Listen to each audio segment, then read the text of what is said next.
जय हिंद जय बिहार। बहुत सारे शुभकामनाएं सभी को। आप लोग परीक्षा में लगे रहिए अपना वक्त अगर व्यर्थ गंवाएंगे तब वक्त आपको गंवा देगा। जिसने समय को पहचाना समय उससे पहचान गया, जिसने समय को नहीं पहचाना दुनिया वाले भी उसे नहीं पहचानते हैं। समय की तो बात ही छोड़ दीजिए। तो आज हम लोग SST की तरफ बढ़ते हैं। बहुत छोटा हमारे यहाँ प्रिंटिंग प्रेस कैसे आया इसके बारे में देखेंगे। हमारे रामायण गीता में तो उस समय कागज़ नहीं था, तो कैसे चला, कैसे आज लिखा हुआ मिल रहा है। तुलसीदास वाल्मीकि महर्षि ने एक ही ग्रंथ लिखा था, सैकड़ों ग्रंथ उनका संकलित है, तो कैसे है आइए हम देखते हैं। पहला सवाल, हस्तलिपि पांडुलिपि क्या है?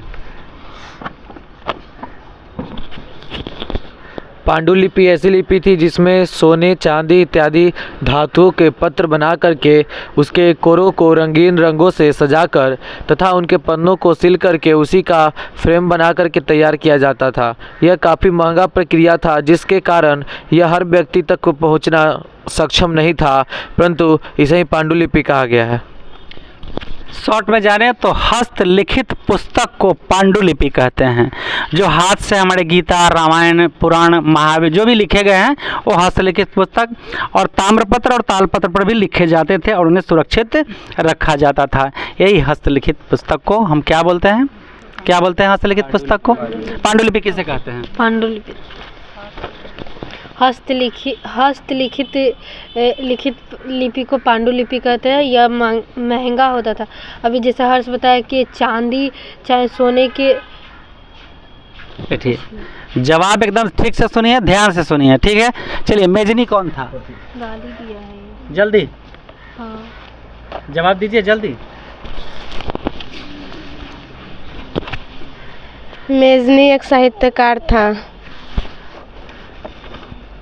और चलिए, आप हौसला नेगेटिव लेके चल दिए थे। एकदम बोलिए, यही सवाल पूछे अब तो जवाब दे देंगे, ऐसा सोचिए। मेजनी को इटली के एकीकरण का पैगंबर या मसीहा बोला जाता है। बहुत सुंदर। इसने राष्ट्रवादी भावना से प्रेरित इसने कार्बोनरी का सदस्य बन गया। इसकी लिखी गई लेखों के द्वारा इटली के लोगों में राष्ट्रवादी की भावना उत्पन्न हुई और गणतंत्रवादी भावना को उत्प्रेरित करने के लिए इसने इटली में यंग इटली तथा यंग यूरोप की स्थापना की। यह ऑस्ट्रेलिया का प्रभाव इटली पर से हटाना चाहता था, परंतु यह 1871 में इटली के एकीकरण असफल रहा और पलायन करना पड़ गया। बहुत सुंदर सर, आप हौसला रखिएगा और लिखेंगे। 1871 नहीं था, कितना? 1830 30 और 34। ये डेट थोड़ा सा गड़बड़ हो गया, बाकी सब अच्छा था। चलो अच्छा, एक बात बताइए, मुद्रा जानते हैं? मुद्रा पैसा जो हमारा देते हैं, मुद्रा किसे कहते हैं? मुद्रा एक धातु का एक रूप होता है जिसे मुद्रा कहते हैं, जिसके द्वारा हम किसी वस्तु का आदान प्रदान करते हैं। बहुत सुंदर, वस्तु इसी से रहते हैं। अच्छा आप बताइए, जब मुद्रा नहीं था तो हम लेन देन कैसे करते थे? वस्तु विनिमय प्रणाली। वस्तु विनिमय प्रणाली क्या है? वस्तु विनिमय जैसे उपभोक्ता का वह संदेश जिसके पास जो मतलब वस्तु से वस्तु का अदली बदली करके अपनी आवश्यकताओं की पूर्ति कर सकता है, उसे वस्तु विनिमय प्रणाली कहते हैं। जब मुद्रा आया, वस्तु विनिमय का मुद्रा, तो जब मुद्रा आया तो हमें क्या फायदा हुआ?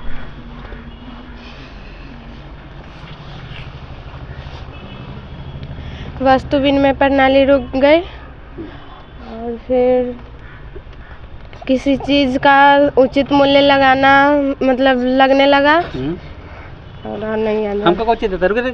हमको क्या देते हैं? मुद्रा। मुद्रा क्यों देते हैं? क्योंकि आप पढ़ाते हैं। हाँ, तो काम के बदले मुद्रा देते हैं, उसका सही कीमत लगाया जाने लगा। ऐसा हुआ कि नहीं हुआ? अच्छा आप एक बात बताइए, बैंक में कभी गए हैं? बैंक में पैसा कितने तरह से जमा होता है? ATM द्वारा भी। बैंक से पैसा, बैंक में क्या प्रावधान है पैसा जमा करने के लिए? बैंक में मेरा अकाउंट है, कई तरह से पैसा जमा कर सकते हैं। तो कहिए कि नहीं पढ़ाए हैं? पढ़ाए हैं। तो बताइए। बैंक में पैसा बहुत तरीका से जमा होता है। ठीक है। जैसे पढ़ाई करके आए हैं? सत्य बोलिए, क्या घंटा आप पढ़े हैं? 1 घंटा। 1 घंटा। देखिए 10th के परीक्षार्थी हैं और 1 घंटा पढ़े हैं, बड़ा गर्व हुआ हमको। देखिए ना, ये बड़ा गर्व हुआ हमको। बैठिए, कौन बताएगा? चलिए पहले आप बताइए, सुपर फास्ट। बैंक में पैसा जमा करने के कितने तरीके हैं? 4 तरीके हैं। पहला चलिए चलिए, टाइम बीत रहा है। नंबर 1 आवर्ती जमा, दूसरा संचय जमा, तीसरा आवर्ती जमा, संचय जमा, संचय जमा, आवर्ती जमा, चालू जमा, और एक कुछ हो रहा है, एक नहीं याद है, बचत खाता। चलिए, बैंक के निम्नलिखित कार्य में एक कार्य ये है कि वह ऋण, वह जो है हमारे बचत को जमा रखता है। यह 4 प्रकार, हाँ ये सवाल है। यह 4 प्रकार से जमा लेते हैं। नंबर 1 आवर्ती जमा। आवर्ती जमा में यह नियमित रूप से किसी माह में पैसे को बार बार उस तरह से लेते रहते हैं और ग्राहक अपना पैसे को जमा करता है। दूसरा है चालू जमा। चालू जमा में भी व्यक्ति जब चाहे वह अपने इच्छा अनुसार ग्राहक पैसा रख सकता है और उसको से निकाल सकता है। चालू जमा, आवर्ती जमा। एक है संचय जमा। इसको में एक फिक्स समय के लिए राशि को जमा किया जाता है। फिर संचय जमा और चालू जमा, आवर्ती जमा, संचय जमा, नहीं, किताब में दूसरा है। चालू जमा है, संचय। देखिए, मुख्य रूप से बैंक में आपका किताब देखो संचय क्या दे दिया है, लेकिन बैंक में मुख्य रूप से आप 4 तरीके से पैसा जमा कर सकते हैं। पहला बचत खाता, सेविंग अकाउंट। अगर खाता आपका खुला हुआ है तो जब चाहें जब, जितना चाहें जितना, लेकिन बैंक के नियमानुसार आप निकाल सकते हैं और जमा कर सकते हैं। दूसरा होता है अवधि जमा या सावधि जमा, जिसको फिक्स्ड डिपॉजिट स्कीम कहते हैं। एक निश्चित राशि एक निश्चित समय के लिए जमा कर देते हैं और फिर हम समय पूरा होने पर, परिपक्व होने पर हम उसे ब्याज सहित वापस ले लेते हैं। तीसरा एक होता है आवर्ती जमा, रेकरिंग डिपॉजिट। रेकरिंग का मतलब होता है बार। तो रेकरिंग एक निश्चित राशि एक निश्चित समय तक, लेकिन प्रति माह, एक निश्चित राशि एक निश्चित समय तक लेकिन प्रति माह जमा करना है। इसे हम आवर्ती जमा योजना कहते हैं। जैसे 500 रुपया हर महीना में 10 तारीख को जमा करते हैं तो 10 तारीख को आपको हर महीने में जमा करना है। 60 साल के लिए, 50 साल के लिए, 5 साल के लिए, 6 साल के लिए, जितना साल के लिए बैंक का स्कीम है, लेकिन बैंक के नियम मानना। ये नहीं कहेंगे कि हम 20 साल के लिए जमा करेंगे, तो बैंक में ऐसा नियम है कि नहीं, ये आपको जानना होगा। और एक होता है अल्पावधि जमा। अल्पावधि जमा में पैसा 15 से लेके 25 दिन, 15 से लेके 45 दिन तक के लिए आप रख सकते हैं। जैसे घर खेत खरीदने के लिए आपको पैसा रखे हैं, घर नहीं लिखा है आज, तो घर में पैसा पड़ा रहेगा, तो क्या होगा, बगल वाले को पड़ेगा, सिर भी कट जाएगा और गर्दन में आदमी धन भी जाएगा और माल भी जाएगा। इसलिए बैंक ऐसा नियम अपनाया है कि कम से कम 15 दिन, अधिक से अधिक 45 दिन तक के लिए आप बैंक में मेरे पास पैसा रख सकते हैं। उसके लिए एक छोटी ब्याज भी दिया जाता है और सुरक्षा भी रहता है आपको। चलिए कोमल जी, आप बताएंगी राष्ट्रीय आय क्या है? चलिए कोमल जी नहीं बताएंगी, आप बताएंगे राष्ट्रीय आय। कौन बताएगा राष्ट्रीय आय? प्रति व्यक्ति आय बटा कुल जनसंख्या है। थोड़ा और कोशिश करिए। पहले कुल आय क्या है, राष्ट्रीय आय की तरफ बढ़िए आ गए।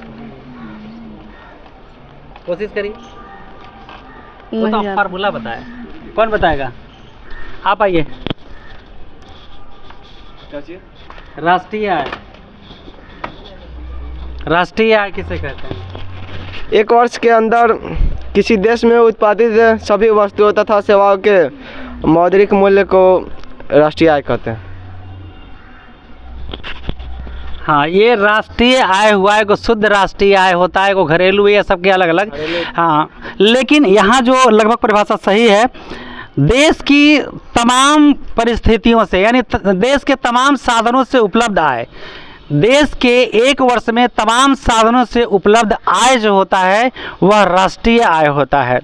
और देश के प्रति व्यक्ति आय में, देश के कुल आय से, देश की कुल जनसंख्या से भाग दे देंगे तो प्रति वर्ष यानी प्रति व्यक्ति आय आपका निकल जाएगा। देश की तमाम साधनों से उपलब्ध आय, एक वर्ष में देश के तमाम साधनों से उपलब्ध आय को राष्ट्रीय आय कहते हैं। हवाई जहाज से हुआ, ट्रेन से हुआ, बस से हुआ, खेती से हुआ, गाड़ी से हुआ, घर टैक्स हुआ, जो भी टैक्स हुआ, समझ में है ना। तो इससे जितने भी आय प्राप्त हुए सब क्या हो जाते हैं, राष्ट्रीय आय। और इन राष्ट्रीय आय में देश की कुल जनसंख्या से भाग दे देंगे तो एक व्यक्ति का आय आ जाएगा। समझ में आया। आपके पास 50 रुपया है, 10 आदमी को देना है, क्या रुपया दीजिएगा, क्या किया आप। अरे तो वही ना फार्मूला है। चलिए आप बताइए लेनिन की नहीं नेप बताइए, NEP, what is NEP. NEP यानी नई आर्थिक नीति। लेनिन ने मार्क्सवादी विचारों में सुधार करके नई आर्थिक नीति का लागू किया। इसको मैं वह जानता था कि पूंजीवादियों से सामना सामनी टकराना काफ़ी मुश्किल हो सकता है, इसलिए वह कुछ बातों का ध्यान रखते हुए उसने नीति का अवलंबन किया। इसको में निम्नलिखित हैं, जैसे नंबर 1, किसानों की जो राज्य का ज़मीन था वह कार्यालयिक रूप से किसानों को दे दिया गया, परंतु वह राज्य का ही था। नंबर 2, वह किसानों से एक निश्चित कर लेता था, परंतु बाकी उसके जो भी अनाज थे उससे किसान अपना उपयोग स्वयं कर सकते थे। नंबर 3, जगहों जगहों पर इसने बैंक का निर्माण करवाया। नंबर 4, ट्रेड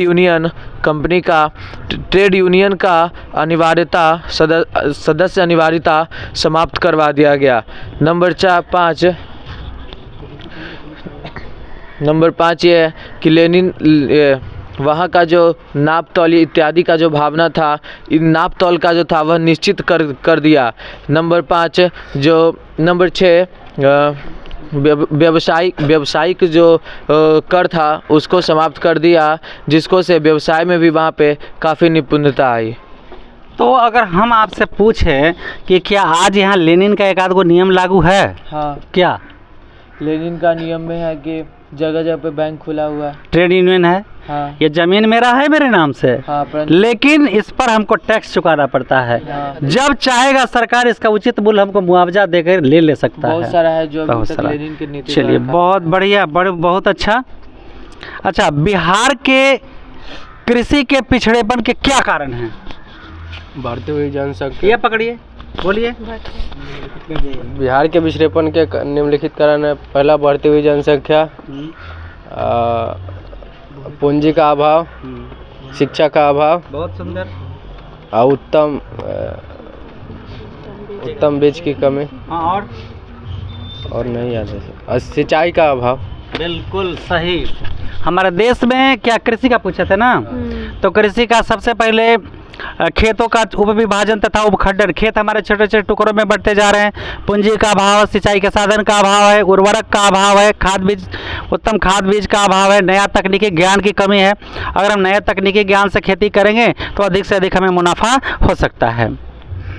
अच्छा, क्या बोलते हैं, आप बताइए रॉलेट एक्ट क्या है। रॉलेट एक अंग्रेजों द्वारा रॉलेट एक ऐसा काला कानून है जो कहीं भी किसी भी व्यक्ति को गिरफ्तार किया जाता है, कर सकते हैं, किया जाता है। हाँ ठीक है, रॉलेट एक्ट अंग्रेज द्वारा बनाया गया एक ऐसा काला कानून था जिसके तहत किसी भी भारतीय को किसी बिना कुछ बताए उससे अरेस्ट करके उस पर मुकदमा चला करके उस पर सज़ा सुना दिया जाता था। बिना मुकदमा चलाता था, लेकिन गुप्त रूप से। इसे काला कानून का संज्ञा दिया गया। ठीक है। अच्छा, विश्व बाजार क्या है। विश्व बाजार से तात्पर्य है ऐसे बाजार जहाँ पे विभिन्न देशों का जो भी वस्तु है वह हर वस्तु जहाँ पे उपलब्ध हो तथा जिसको से संपूर्ण विश्व में आर्थिक लाभ हो, ऐसे बाजार को विश्व बाजार कहा गया है। मतलब एक बाजार में सभी देश के सामान एक मंच पर मिल जाते हैं, जैसे मॉल में सब मिल जाता है। अच्छा ठीक है। दांडी यात्रा क्या है कोमल जी। कोमल जी, दांडी यात्रा आप बताइए जी, आप बताएंगे कोई। लीजिए, धन्यवाद। दांडी यात्रा चंपारण से शुरू हुआ था। इसका मुख्य उद्देश्य था ब्रिटिश को उड़ाना उड़ान करना दांडी यात्रा हम आपको और ना। हाँ तो दांडी यात्रा चंपारण आप कहे जा रहे हैं? बाजू में तो नील के थे। हाँ सॉरी गलती हो गया है। अच्छा ठीक है, बोलिए। तो इसमें नमक के जो टैक्स लगा था उसको हटाने के लिए गांधी जी ने समुद्र के किनारे 6 अप्रैल बहुत सुंदर। 1930 को नमक बनाकर नामक कानून भंग किया। अब ये भी बता दीजिए कि गांधी जी चंपारण क्यों गए थे? नीले की खेती के विरोध में। और इसका सबसे पहले नीले की खेती के लिए उनको आमंत्रण कौन किया था? कौन बताएगा नाम? राजकुमार शुक्ल। बहुत शुक्ल। हाँ बहुत सुंदर, बहुत सुंदर।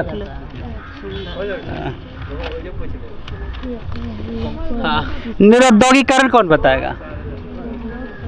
निरुद्योगीकरण देखिए भाई, निरुद्योगीकरण में बता रहा है इसमें, निरुद्योगीकरण से मेरा तात्पर्य के उद्योगों का अभाव। ब्रिटेन में औद्योगिकरण की सफलता भारत में उद्योगों में महरूम कर दिया, इसको निरुद्योगीकरण कहते हैं। मतलब उद्योगीकरण का ना होना निरुद्योगीकरण कहलाता है, उद्योग ना होना निरुद्योगीकरण कहलाता है। ठीक है। और सर्वप्रथम इंग्लैंड में ही औद्योगिक क्रांति क्यों हुई?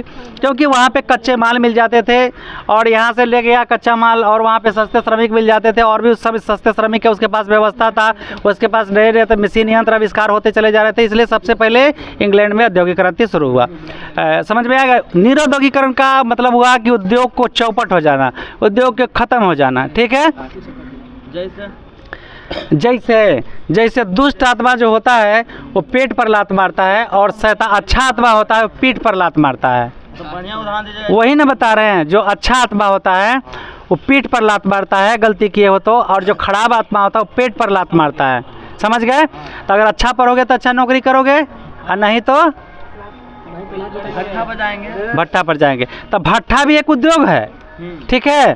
तो उद्योग का कहाँ उद्योग धंधा जहाँ स्थापित नहीं हो पाया किसी भी कारण से, वहाँ निरुद्योगीकरण हो गया। और जहाँ उद्योग धंधा स्थापित हो पाया उसे क्या कहेंगे? औद्योगिकरण कहेंगे। ठीक है ना। अच्छा, एटीएम कौन बताएगा इसमें से? सबसे पीछे वाली लड़की। एटीएम कौन बताएगा? अरे बोलो ना, लोग खुशी बताओ। यहाँ खुशी अनन्या बताइए। हाँ वो उसको भी याद है, बोलो। अरे चलो चलो बताओ ना तुम। एटीएम एक स्वचालित मशीन है। बहुत अच्छा। एटीएम एक स्वचालित मशीन, उससे पैसा निकाला जाता है और जमा किया जा सकता है, उसे एटीएम कहते हैं। अब बोलेगी, आपका चेहरे बता रहा है, याद है, बोलिए। एटीएम एक प्लास्टिक का मुद्रा है जो बैंकों द्वारा ठीक है ठीक है ठीक है, चलिए चलिए चलिए। एटीएम एक प्लास्टिक का कार्ड है जो बैंकों द्वारा प्रचलित किया गया है। इसमें एक ऐसा पिन कोड अंकित होता है जो ग्राहकों को सिर्फ जानकारी होती है, या इससे हम कहीं भी और किसी भी वक्त हम पैसा निकाल या जमा कर सकते हैं। यह 24 घंटा उपलब्ध रहता है, इसे एटीएम कहते हैं। बहुत सुंदर उत्तर। एटीएम अपने ग्राहकों को बैंक द्वारा उपलब्ध किया गया एक ऐसा कार्ड है, प्लास्टिक कार्ड है, जिस पर कोड अंकित रहता है और कोड उसके ग्राहक ही जानते हैं। स्वचालित मशीन में डालने पर उसमें जो भी यूज करता है ओके करने के लिए ओके कर दिया जाता है, उसके बाद जितना पैसा चाहिए ओके कर दिया जाता है, उसके बाद आपको पैसा निकल जाता है। तो ये बैंकिंग प्रणाली का बहुत बड़ा उपलब्धि माना जाएगा। थोड़ा बंद करिए। अच्छा, बार बार वैश्वीकरण देता है, जरा वैश्वीकरण के बारे में हमको बताइए। वैश्वीकरण का अर्थ है किसी भी देश के अर्थव्यवस्था को विश्व के अर्थव्यवस्था से जोड़ना। इससे बहुत सारे कार्यों का आदान प्रदान होता है, जैसे पूंजी एक देश से दूसरे देश में जाता है, प्रौद्योगिकी मतलब तकनीक एक देश से दूसरे देश में जाता है, और वस्तु भी एक देश से दूसरे देश में जाता है। वैश्वीकरण विश्व को एक करने की परंपरा, सामाजिक, आर्थिक और राजनीतिक क्षेत्र में विश्व को एक मंच पर लाने की परंपरा, चाहे कुछ भी हो। एक देश की पूंजी दूसरे देश जाए, एक देश का व्यवहार दूसरे देश जाए, ये वैश्वीकरण की तरह हुआ। वैश्वीकरण को एक और क्या नाम से जानते हैं? प्राइवेसी लिखा जाता है।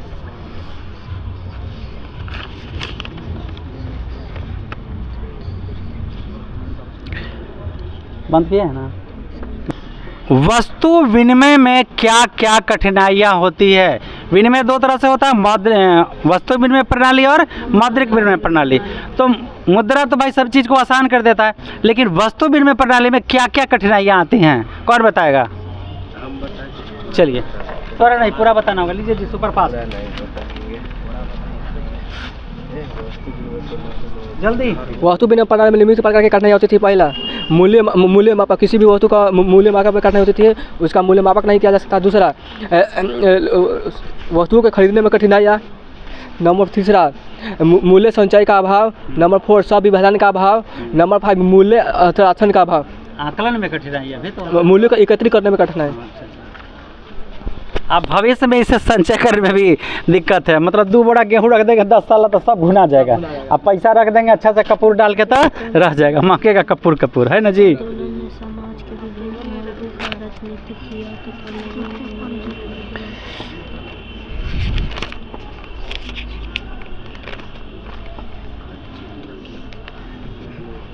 एक तरफा अनुबंध, आप बोलिए। अनुबंधित मजदूर, यह भी एक प्रकार का बंधुआ मजदूर होता है, जिसमें फ्रांसीसी वियतनाम के मजदूरों को काम करने के लिए विवश कर देता है। यदि काम ना करने पर उसे पीट पीट कर उसे जेल में बंद कर दिया जाता था। देखिए, एक तरफा अनुबंध की तरफ हम चलते हैं तो हमारा बिहार सरकार भी है, सब हो जा रहा है। देखिए भाई, साफ साफ एक तरफा अनुबंध हिंद चीन में फ्रांसीसियों द्वारा लागू किया जाने वाला एक ऐसा शोषण मुल्क व्यवस्था थी। मजदूरों की तो कोई अधिकार नहीं रहता था, जबकि सरकार को असीमित अधिकार प्राप्त थे। जिस तरह से आज शिक्षक की बहाली हुई है, कैसे बहाली हुआ है जी? नियोजित, वो आप कुछ नहीं कर सकते हैं, लेकिन आपके ऊपर कभी भी सरकार कार्रवाई कर सकता है। लेकिन जहाँ यूनियन बन जाए वहाँ सब कुछ हो सकता है। अच्छा, हो ची मिन्ह मार्ग क्या है? इसे कौन बताएगा? इसमें हो ची मार्ग, हो ची मिन्ह मार्ग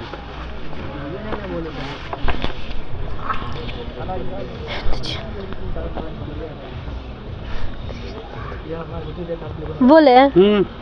हो ची मार्ग हिंद चीन का एक ऐसा मार्ग जो वियतनाम, लाओस और वियतनाम, लाओस और कंबोडिया, मतलब लाओस और कंबोडिया से वियतनाम जुड़कर वियतनाम जुड़ता था। बस इतनी है। हाँ, बोल रहा ऐसा था, वो कच्ची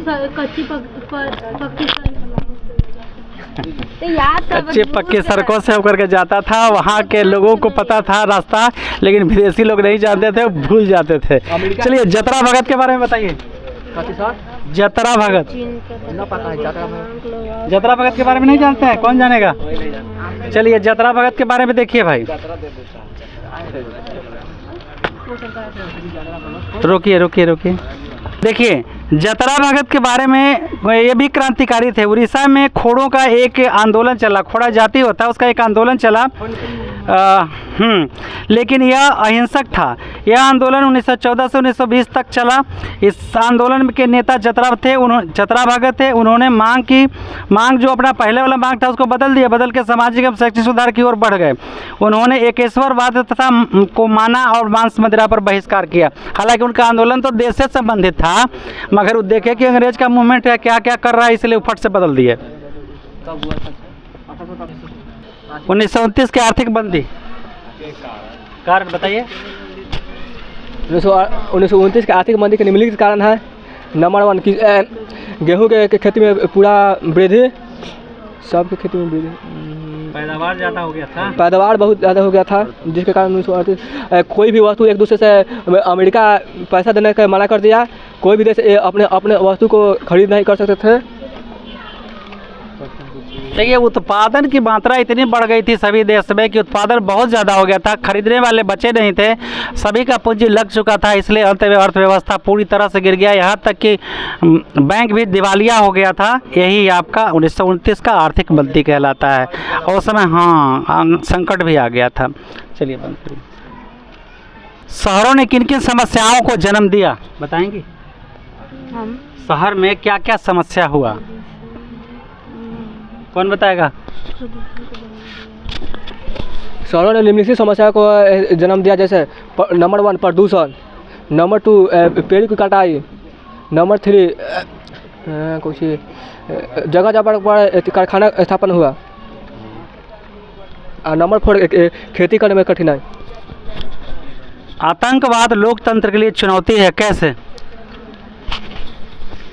आतंकवाद लोकतंत्र की चुनौती है क्योंकि नंबर 1 इसे देश की एकता और अखंडता कमजोर हो जाएगी, नंबर 2 हमारा आर्थिक विकास में बाधा पहुंचेगी, नंबर 3 लोकतंत्र कमजोर होगा, और कुछ हो सकता है, हमें आगे बढ़ने में कठिनाई हो सकती है। लोकतंत्र क्या है? लोकतंत्र क्या है? जल्दी, लोकतंत्र क्या है? पाएंगे जनता के, जनता द्वारा और जनता के लिए किया गया शासन लोकतंत्र कहलाता है। ये किसने कहा था? यह किसने? अब्राहम लिंकन ने। सांप्रदायिकता कौन एक्सप्लेन करेगा? सांप्रदायिकता आप आइए।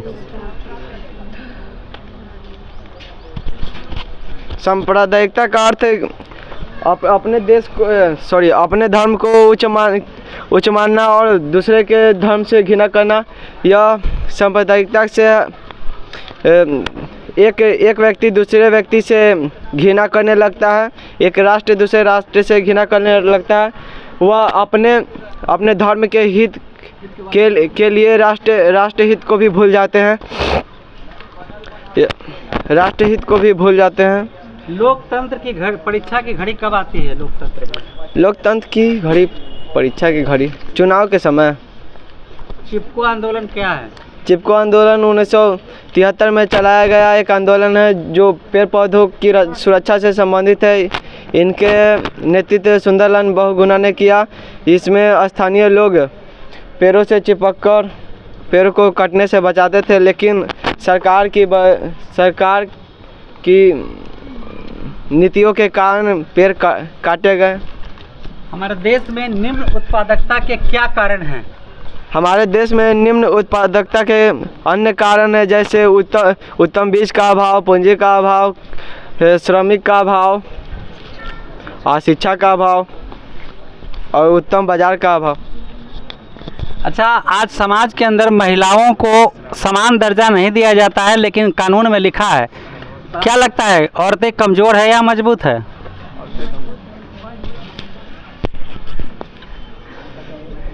इसमें हम कौची कहें? बच्चा कहा, इसमें हम कौची कहें? तो हम एक प्रयोग देते हैं। जो लोगों के मन में भ्रम है कि औरतें कमज़ोर होते हैं, लड़कियां कमज़ोर होती है, उसको सिर्फ एक बार जो औरतें पीड़ा सहती है उसका 10% हम देते हैं दर्द। अगर वो बर्दाश्त कर लेगा तो हम मान लेंगे। तो फिर औरत को कमज़ोर कहने वाले ये बात को पलट दीजिए। सत्ता आपकी दादागिरी से वो कमज़ोर रहती है, वरना वो कमज़ोर नहीं है। दुर्गा का रूप लेती है ना, तो उस समय अच्छों का हालत बिगड़ जाता है। चलिए, जय हिंद, जय बिहार, बहुत सारी शुभकामनाएं।